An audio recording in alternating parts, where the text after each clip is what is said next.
The broadcast is now starting. All attendees are in listen-only mode. Greetings, everybody. My name is John Raphael. I'm the Director of Educational Services at the National Alliance for Direct Support Professionals, and we are so happy to bring another installment of our project, our 10-part webinar series that we sponsor along with the regional centers for workforce transformation, which are funded by the New York State Office for People with Developmental Disabilities. And we started these quite a few months ago, and our obligation to you is to dive into the NADSP, the National Alliance for Direct Support Professionals Code of Ethics, a little deeper. And what we're going to do today is do exactly that.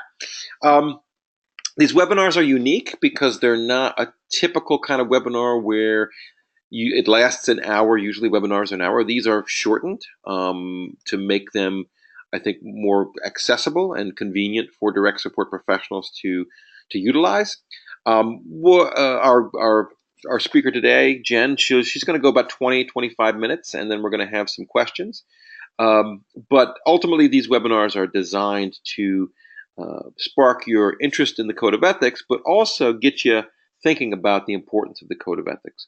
They will be archived on the Regional Centers for Workforce Transformation website. And also, we'll archive them on the National Alliance for Direct Support Professionals website as well. But without further ado, I'm going to introduce my friend, my colleague, Jennifer Teich. Jen has been in this field a long time, a quarter century. Sorry, Jen. I beat you by a few years, but ultimately, Jen has lots and lots of experience in and around this subject of self-determination. And that's what today's webinar is about, and today's Code of Ethics is featuring the tenet self-determination. And Jen's going to give some really great stories. And without further ado, I'm going to hand it over to my friend and colleague, Jen Teich. So Jen, welcome. Thank you, John. So today, Today we're going to talk about the tenet of self-determination. Merriam-Webster Dictionary defines self-determination as free choice of one's own acts or states without external compulsion. So this can be a tricky one for DSPs to navigate. It means that as a DSP, your values, ideas, and judgments have to be left to the side when supporting someone. It's okay if you don't agree with someone you're supporting, but you need to be able to listen and act from a perspective of that person, not yourself. So at the end of the day, it is the person's right to be able to guide their own lives. There will be times that you don't, there will be times when you recognize in yourself that your own personal beliefs or values can interfere with supporting someone to do something. And at that point, you really need to step back, reread the Code of Ethics, and work from a place of professional service provision. If you feel you can't do this, you need to get a supervisor involved and see if there's another way. So we're going to look at what self-determination looks like through a series of stories that demonstrate good direct support for people where the DSP is in a situation that's challenging, and how do they use the code professionally and ethically. So the tenet is, as a DSP, I will assist the people I support to direct the course of their own lives. There are 5 supporting statements, and we're going to go through each one of the supporting statements with a story. The first statement is to support the rights of the individual to lead self-directed lives, working in partnership with other members of the person's support network. So I'm going to tell you now about David's story. David is a young man who wants to become a Broadway star. His dad is a Broadway producer, and David has grown up around the theater. David's parents don't think that this is a realistic goal for him and discourage his support staff from entertaining the idea. David has a diagnosis of autism. He has a hard time in social situations, and he speaks in a monotone voice. His parents believe those attributes are going to stop him from being successful as an actor and don't want to set him up for disappointment. David still lives with his parents, and he self-directs his services. New York State has a methodology where a person gets a budgeted dollar amount, and you can choose your services and supports and decide how and where those happen. This includes community participation, like David's theater group. Choices are made by the person with the assistance of what's called a circle of support. David's circle is made up of family, friends, service providers, and people from his theater group. David's budget has him spending most of his days volunteering at a soup kitchen, and he receives support from his staff from 10 to 2, 4 days a week. David's circle meets every other month to stay updated. His parents are very involved in his circle and help him oversee his staff. In the past, they have actually fired several staff because they thought they were encouraging him toward his dream of acting. So Mike, David's staff person, has been on the job for 6 months. As he got to know him, he learned how unhappy David is about spending his days volunteering. He really wants to be in the theater. And he also learned that encouraging David could cost him his job. Mike has 2 kids who are depending on his salary. So Mike sees that David looks like he's self-directing his life, but behind the scenes, his parents are really making a lot of the decisions about how he spends his time. They do this from a place of love. They're protecting him. They've watched him get hurt so many times. Is there a way that Mike can assist David to have more control over his services while still keeping the circle together and keeping his job? These are not easy decisions to make. So let's go back to the first supporting statement. Supporting the rights of the individual to lead self-directed lives, working in partnership with other members of the person's support network. Does Mike risk his job and tell the circle that David should have more control over his services? Well, as it turns out, David and Mike are together a few days later at the soup kitchen, and David is complaining about wanting to be at the theater during the day and not the soup kitchen. Mike says, "Listen, you know I'm going to get in trouble that makes you want to do this so much anyway." And David says, "My parents think because of how I talk, I can't be an actor, but I can be a singer. They won't even let me talk about it or sing for them." Mike asks, "Can you sing?" Henry whips out a Broadway show tune and has Mike's completely flabbergasted. He's amazing. Mike gets an idea, and he and David decide that it's time to call a circle meeting. They run to Dunkin' Donuts and get those big cardboard coffee things and a dozen donuts for the meeting. And everybody's hanging out in David's living room, drinking coffee and waiting for the meeting to start. And everyone's there except David. People are starting to think it's a little weird that he isn't there. Then Mike says, "Ladies and gentlemen, may I present David Miller?" And David comes out of the kitchen and sings "Somewhere Over the Rainbow" and nailed it. Everyone jumped to their feet, were clapping. Mom was crying. David's dad was hugging him. No one, especially David's parents, knew that he could sing like that. David walked over to Mike, slapped him a high five, and gave him a look that said, "I got this." So what did Mike do? Mike let David's talent speak for itself. Instead of doing it for David, he found a way for David to take control and advocate for himself. David's talent convinced the circle that he could actually be a successful part of theater, and that they needed to take a step back from protecting him and let him try to make his way as a singer.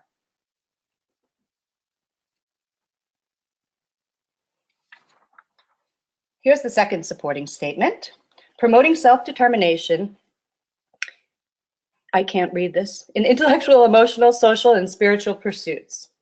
This is Roger's story. So Roger is a he goes to a day program. He loves watching the Weather Channel, and he's a devout Protestant. Pete is a new DSP who was hired at the group home where Roger lives, and he works the 3 to 11 shift 3 days during the week and every Sunday. Pete is also in his 50s. Pete forgets to check the weather before he goes to work, which usually leaves him without an umbrella in a storm. And Pete's Jewish. Pete is there when Roger gets home from day program until bedtime during the week, and he relieves the overnight staff on Sundays. Pete notices that during the week, Roger is very involved at night reading his Bible, and he also helps him each night to get down on his knees to pray before he goes to bed. But on Sundays, Pete sees that Roger isn't going to church when the other residents do. So he asks Roger, why don't you go to church? You know, you seem to be a really religious guy. And Pete tells him, "Well, there's only one van. The other 2 people I live with are Catholic, and I'm Protestant. So they get the van to go to church on Sundays. And there's only 2 staff on the house on Sundays. One has to stay back at the house, and the other one is the van driver, and he's also Catholic. So I haven't been to church on Sunday since I've been here for 10 years. And I used to be a deacon at my church. It was great to be part of the Mass every Sunday. I really miss the others that would go to all the great events that they would have." Pete is trying to figure out how he can help Roger get to church, but he's tied to the house, so he knows he can't be the staff to accompany Roger. And the supervisor of the house works from another group home on the other side of town, so there's no one to cover for him to go. And there's only one van. He knows that Roger really misses that part of his life. He feels awful every time he sees him looking at his photo albums that are filled with pictures with him and his friends. So let's go back to the Code of Ethics. Promoting self-determination in physical, intellectual, emotional, social, and spiritual pursuits. So what does Pete do? What did Pete? Roger advocated to the house supervisor that he should be able to attend church on Sundays. The house supervisor apologized. He had no idea that Roger wanted to go to church. He agreed to a temporary solution of moving his staff from another house for 3 hours on Sunday for Pete to take Roger to church. Roger and Pete could take the bus together. During that time, Pete assisted Roger to reintroduce himself to the church by attending services with him, events, and once Roger was even invited to participate in the children's service at the religious school. Pete knew that the 3 months were going to end and went to the many folks that Roger befriended and told them that his 3 months were coming to an end and that the agency cannot find a staff person to continue to replace him. One of the church patrons, Janice, was shocked to find out that she and Roger lived 2 blocks apart. "I will pick him up. Of course I'll pick him up, and I'll bring him home Sundays. I would love someone to..." So how did Pete help Roger? He helped Roger by connecting him to the supervisor and empowering him to speak up for himself. Roger is still a valued member of his church, and he and Janice are still close and travel together every Sunday.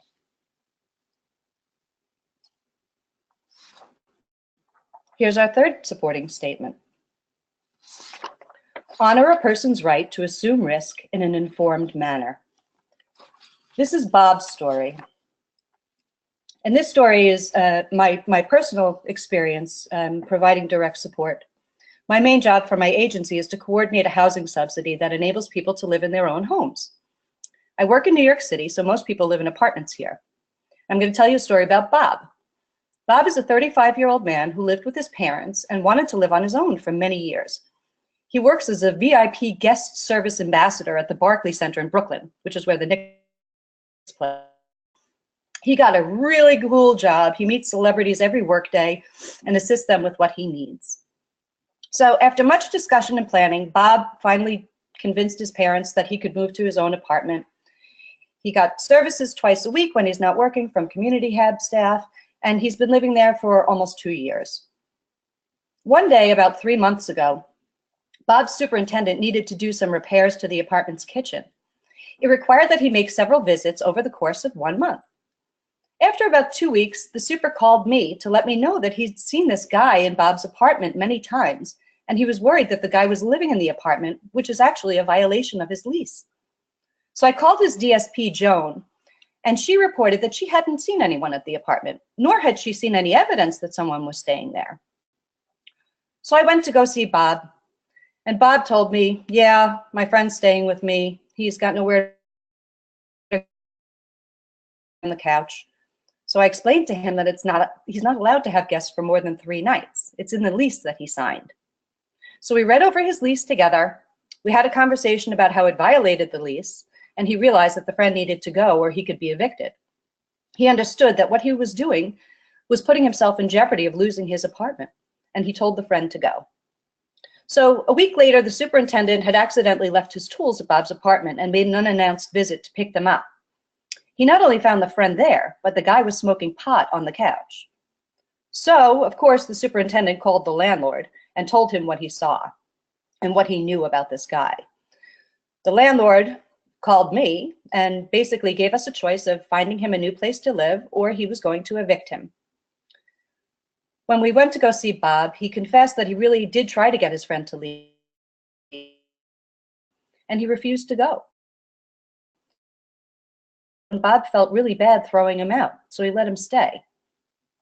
He asked us for help in getting the friend out, and we eventually did get the man to leave. But we needed to find Bob a new place to live. What do I do? Where do we find Bob a new apartment? And do we let him live on his own again, given the bad choices that he made as a tenant? Do we put him in a more restrictive certified setting? Because New York City is so expensive, most certified settings have shared bedrooms. And Bob is really clear that he does not want to live with anybody else, never mind share a bedroom with someone. I wanted to find a place where Bob could receive supports to strengthen his independent living skills. He was going to need more support than he was receiving in his own apartment. Bob's parents and my boss were pretty clear that they were not going to support him to live on his own right now, as he's vulnerable and the risk was really great. So on top of that, Bob's parents insisted that he live in an apartment with 24-hour supports. They were concerned about the drugs, even though Bob's drug test came back negative. So it looked like the only option was to move him into a 24-hour certified setting with a shared bedroom against his wishes. So we went back to the code, honor a person's right to assume risk in an informed manner. What did we do? Bob moved back in with his parents while we tried to figure out a way to give him his independence. Bob's parents insisted on regular drug testing, and he always came up clean. He was doing really, really well. Even though everyone agreed that he wasn't ready to live on his own yet without more supports, his parents began to see that he might not actually need 24-hour oversight. So we worked very hard with OPWDD to turn a two-person supported one-bedroom apartment into a one-person apartment. Bob was also really committed to working with his staff, Joan. So we succeeded in getting Joan switched from ComHead to a relationship with him and provide supports to him in a certain. So we could have easily ignored Bob's argument to live on his own and put him in a 24-hour certified setting. But by acknowledging his right to assume risk and live independently, we provided Bob with the opportunity to fulfill his wishes, which is living on his own.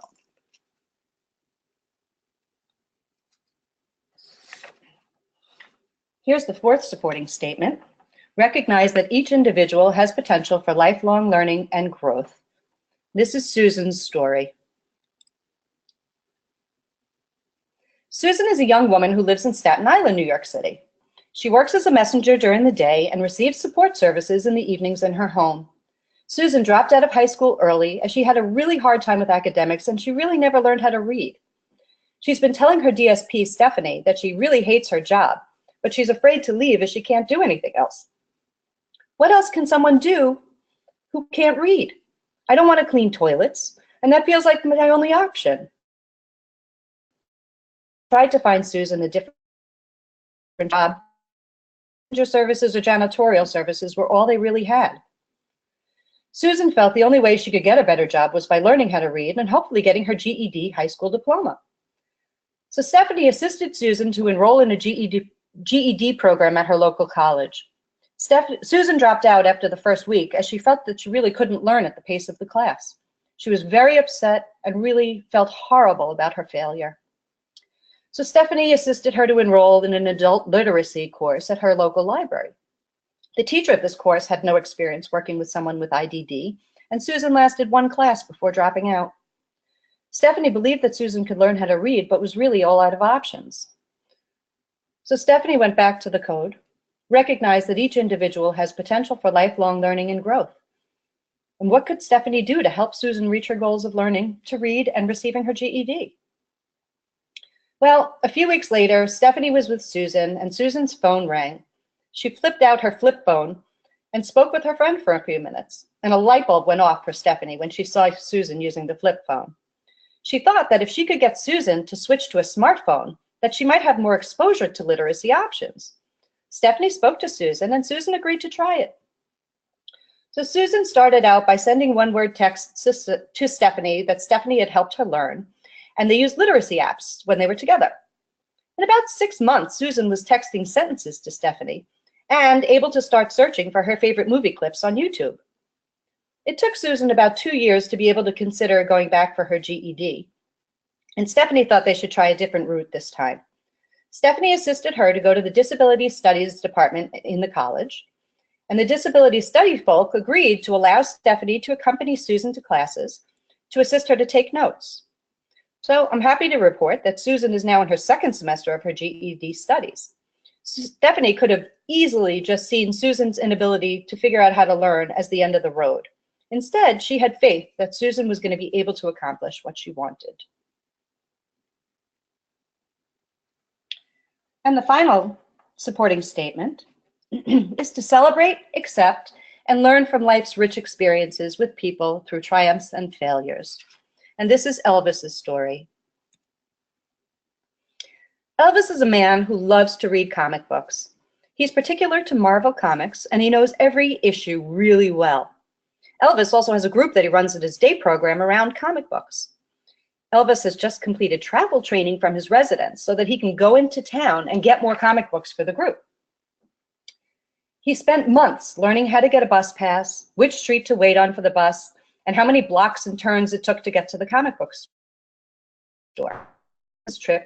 His first trip to the comic store alone, Elvis and his DSP Billy practiced it together 5 times and made a backup plan of what to do if he gets lost by using his phone. Elvis is so excited to do this alone. He gets on the bus, he hands the driver his card, he takes a seat, and he starts thinking about how the next time he runs his group, they're going to have so much new stuff to talk about. He's so immersed in his thoughts when he looks up and realizes that he missed his stop by a lot. And he's in another town 5 miles away. Well, he remembered his backup plan. He calls Billy as per their agreement. And what does Billy do? So Billy looked to the code: celebrate, accept, and learn from life's rich experiences with people through triumphs and failures. How does Billy promote Elvis to get himself out of this without rescuing him? Billy assures Elvis that everything will be fine. Everybody makes mistakes. And he sends Elvis a Google Maps text that return to town.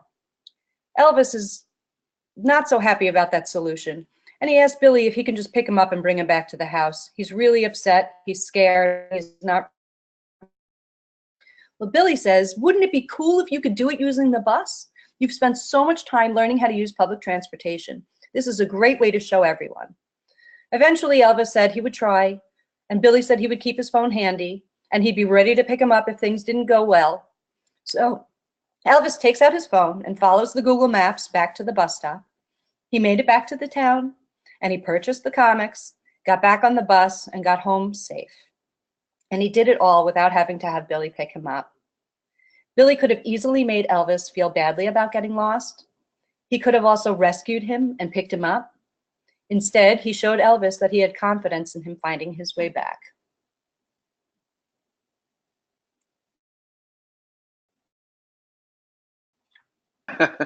Wow, Jen, I mean, those stories, we could listen to them all day.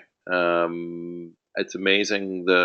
What I heard was, well, actually several situations where, once again, direct support professionals, they just don't stop. They're so committed, at least in these stories, to not settling, and that included with um, using the tenets of self-determination, the code of self-determination. Really, these outcomes are pretty darn good. So, wow. Well, thank you. Um, let's see. Let me see if there's any questions that are coming our way. Let's see here. Aha. Here's a question. How does a direct support professional, how do they deal with risk? When does a direct support professional kind of notify their supervisor in a situation like the situation where somebody was smoking pot on a person that they've supported their couch? When do you, I guess, call in the cavalry? As far as the smoking pot on the couch, that was an immediate call to the supervisor. I think when you're dealing with risk and putting yourself at risk as a professional and putting the person at risk, you always need to have backup support with this and not make decisions on your own. Yeah, I think that's really good advice, because I think these oh no moments that often DSPs encounter, I think sometimes they feel alone, but no direct support professional, you know this very well, Jen, no direct support professional in this country of ours ever is completely alone. There's a team, there's a supervisor, there are peers. There's sometimes the person that we support, sometimes they can give us oftentimes they can give us direction. But And I'm sorry. Yes. I said, in families. And families, yes, thank you. Absolutely. So that's really, really cool. I had a question, or maybe an observation more than a question. It's this technology, right? I think the Susan story with the flip phone, and hey, flip phones are so 1998, you know. But I think ultimately in that situation, there was this observation that, my goodness, the use of technology could help with one's self determination. You want to talk about that a little bit? But actually, this is, it is a true story. This is somebody who was, very young. She was 25 at the time, and did not use did not use a smartphone. And, the idea that came to Stephanie to do this, and also very,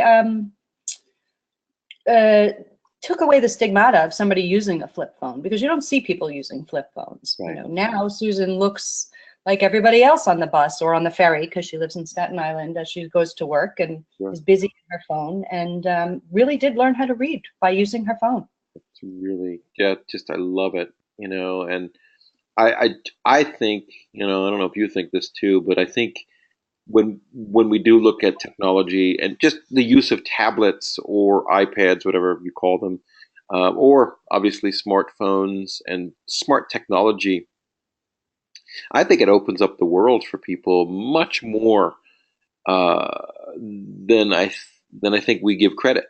Yeah. But look at the story of Elvis. Elvis got back to the bus by Google Maps. Exactly, exactly. Right. Otherwise, Billy would have had to go pick him up. Yeah. Think about that. I'm thinking because you and I have been in this field a long time, and maybe some of the people listening have been in the field a long time. But I think some newer direct support professionals, those of that millennial quote unquote generation, they wouldn't know necessarily what even a paper map was, right? Uh, Correct. so I think when we look at the evolution of direct support, certainly when we look at self-determination, technology is huge to really bring people to a place where they can direct the course of their own life a lot. I think in a more efficient way. It's kind of cool. Great equalizer. Yeah, absolutely. Well, unfortunately, we have come to the end of our time. I really appreciate the work you put into this webinar, and these stories are wonderful. And just so everybody knows, the stories obviously are, the names have been changed. These aren't the actual names of the people that Jen was talking about, obviously. But the reality is those stories illustrate, in my opinion, self-determination through and through, and what that means when direct support professionals help people direct the course of their own lives. And those stories that you gave us really show us that, Jen. So thank you. Thank you for having me. Oh, absolutely. Thank you so much. And thank you everybody for listening, whoever is listening. This particular webinar, as well as all the other webinars that we have produced, are going to be archived and available on the Regional Centers for Workforce Transformation's website. That's workforcetransformation.org. And certainly will be available on the National Alliance for Direct Support Professionals website, NADSP.org. So with that, I bid you all a good day, and my name is John Raphael with the NADSP, and thank you very much for listening. And again, tune in next month and look for notification next month for our next installment on the code. Thank you very much. Take care. Bye-bye.